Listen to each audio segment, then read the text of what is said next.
사람은 왜 공부를 하지 않으면 안 되는가?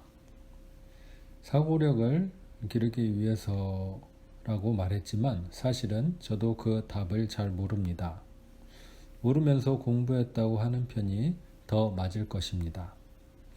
그러나 학생들에게 이런 질문을 받을 때마다 대답하는 말이 있습니다.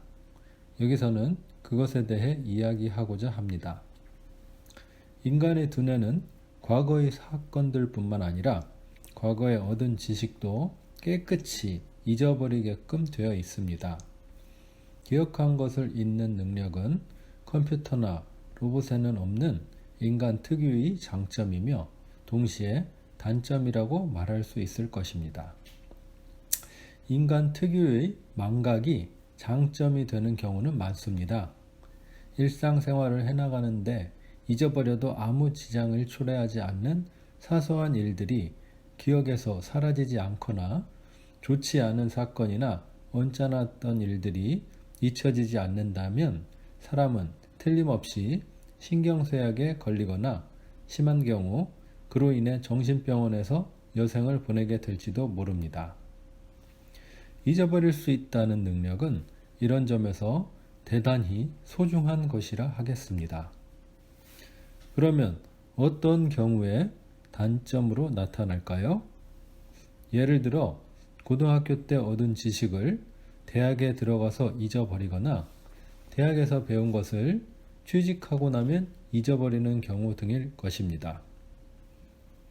또는 자격증을 따기 위해 힘들게 공부한 지식이 자격증을 따자마자 잊혀진다든가 하는 일도 망각의 단점으로 나타난 예입니다. 여기에서 열심히 공부해도 결국 잊어버리게 되는 것을 왜 하지 않으면 안 되는가 하는 문제가 나오게 됩니다. 저는 그러한 질문을 하는 학생들에게 그것은 지혜를 얻기 위해서가 아닐까? 라고 대답할 것입니다. 즉, 공부하는 과정에서 눈에는 보이지 않지만 살아가는 데 있어 대단히 중요한 지혜라는 것이 만들어진다고 생각합니다. 이 지혜가 만들어지는 한 공부한 것을 잊어버린다고 하더라도 그 가치는 여전한 것입니다. 결과적으로 배우는 것은 낭비가 아닙니다. 그러므로 많이 배우고 많이 잊어버리고 다시 많이 배우라고 말하고 싶습니다. 그러면 도대체 지혜라는 것은 무엇인가? 그것은 대단히 애매하기 때문에 쉽게 분석하기는 힘들지만 인간의 어디에서 만들어지는가는 확실합니다. 지혜는 두뇌에서 만들어집니다. 그렇다면 지혜가 두뇌의 구조와 어떤 관계가 있으리라는 추측을 할 수 있습니다. 인간 두뇌의 특성을 밝히기 위해서는 원숭이 같은 동물의 두뇌보다는 컴퓨터나 로봇과 비교하는 것이 쉽고 빠를 것입니다. 앞에서 제가 잊어버린다는 것은 컴퓨터나 로봇에는 없는 인간 특유의 능력이라고 했습니다. 그러나 그것은 정확한 표현이라고 할 수 없습니다. 인간의 두뇌는 140억 개의 세포로 구성되어 있고 과거에 일어난 일이나 습득한 지식을 그 속에 축적하고 있습니다. 다만 컴퓨터는 기억한 것을 자유자재로 100% 끄집어낼 수 있는 데 비하여 인간의 두뇌는 기억한 것의 극히 일부분밖에 끄집어내지 못한다는 것입니다. 그러나 뇌에 수많은 정보를 축적하고 있는 것은 엄연한 사실입니다. 따라서 사람은 잊어버리는 것이 아니라 정보를 뇌에 축적한 후에 끄집어내지 못할 뿐이라고 하는 것이 보다 정확한 표현일 것입니다. 이것을 저는 인간만이 가지고 있는 여유라고 생각합니다. 이 경우의 여유는 수학적인 의미로서의 여유입니다. 즉, 바로 꺼내 쓸 수 있는 정보는 얼마 되지 않지만 방대한 양의 정보가 바로 꺼내 쓸 수 없는 형태로 뇌에 축적되어 있는 것입니다. 전자에 대한 후자의 비율의 크기를 여유라고 부릅니다. 지혜라는 것은 사실은 사람의 두뇌에 있는 이 여유에서 만들어집니다. 예를 들어 문과 학생이 졸업 논문을 쓰는데 고등학교 때 배운 수학의 인수분해를 꼭 사용해야 할 필요가 생겼다고 하겠습니다.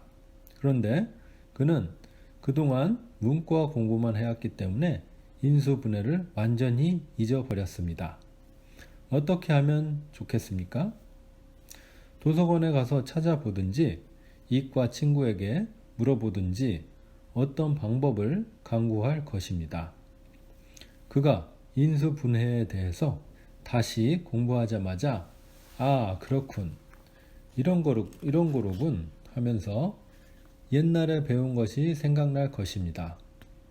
왜냐하면 그의 머릿속에는 고등학교 시절에 배운 인수분해에 대한 기초 지식이 무의식 중에 자리 잡고 있기 때문입니다. 따라서 인수분해에 대해서 전혀 모르는 사람이었다면 그것을 이해하는데 많은 시간과 노력이 필요했겠지만 그는 단숨에 이해할 수 있었던 것입니다. 이와 같이 바로 꺼내 쓸 수 없는 형태로 뇌에 축적된 지식은 영원히 끄집어낼 수 없는 것이 아니라 약간의 수고와 기회를 제공하면 얼마든지 꺼내 쓸 수 있습니다. 인간의 두뇌에 여유가 있기 때문에 가능한 것입니다. 지혜에는 이런 측면이 있는데 저는 이것을 지혜의 넓이라고 부릅니다. 이 지혜의 넓이는 계속 공부하고 잊어버리는 사이에 두뇌 속에서 자연스레 키워집니다. 인간의 두뇌는 컴퓨터와 달리 이를 광범위하게 보고 생각할 수 있습니다. 즉, 너그럽게 받아들이거나 용서하는 등의 사고 태도를 취할 수 있습니다.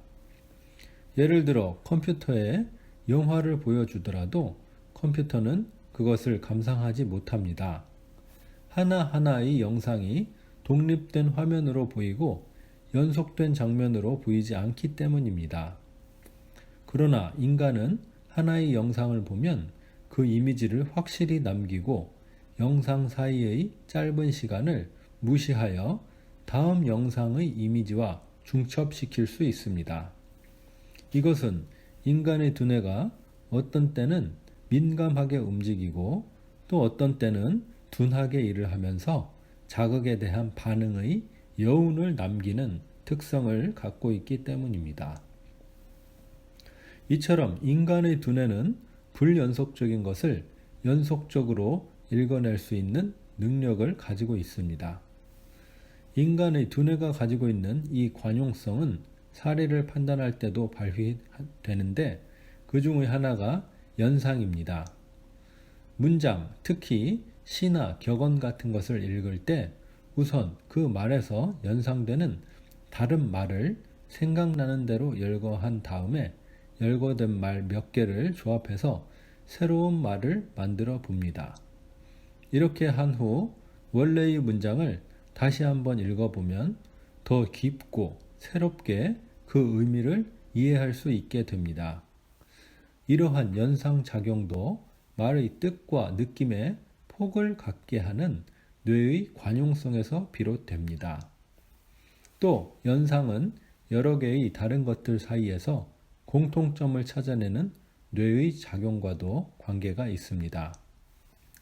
수학의 간단한 예를 들면 원과 삼각형의 공통점은 평면을 안과 바깥의 둘로 분할하는 성질입니다. 디귿자에는 이런 성질이 없습니다. 팔자는 평면을 세 부분으로 나눈 것입니다. 실생활에서도 의견을 종합할 때 서로 다른 의견의 공통점을 발견하는 능력은 대단히 유용한 것입니다. 이와 같이 사람은 폭넓게 생각하게 마련이고 또 그래야만 사고가 발전하고 깊어지게 됩니다. 저는 앞에서 인생에는 깊이 생각해야 하는 시기가 있고 사고력을 키우는 것이 공부하는 목적 중의 하나라고 말했습니다. 바꾸어 말하면 지혜의 깊이는 공부를 통해서만이 비로소 얻을 수 있다는 것입니다.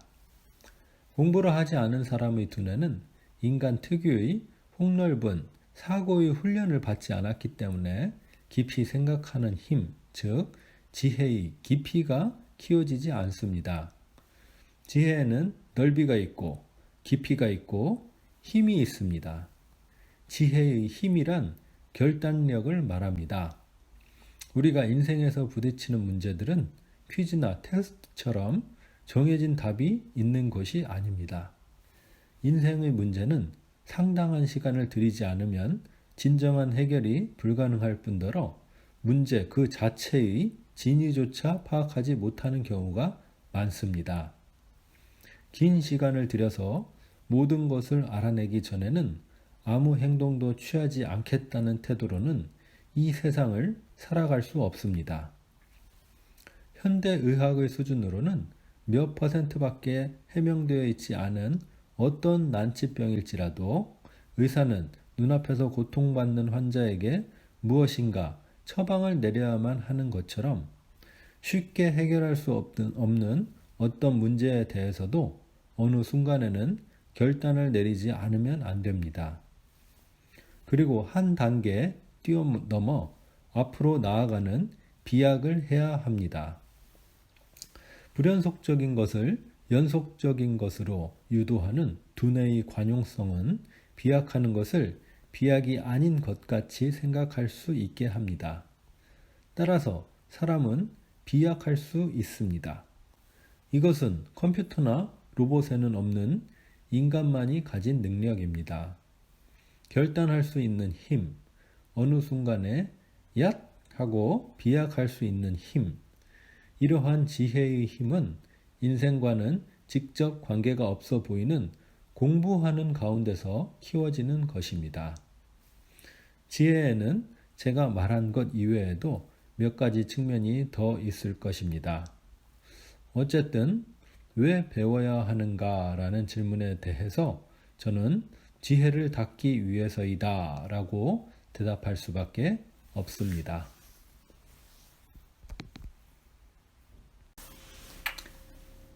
사람은 왜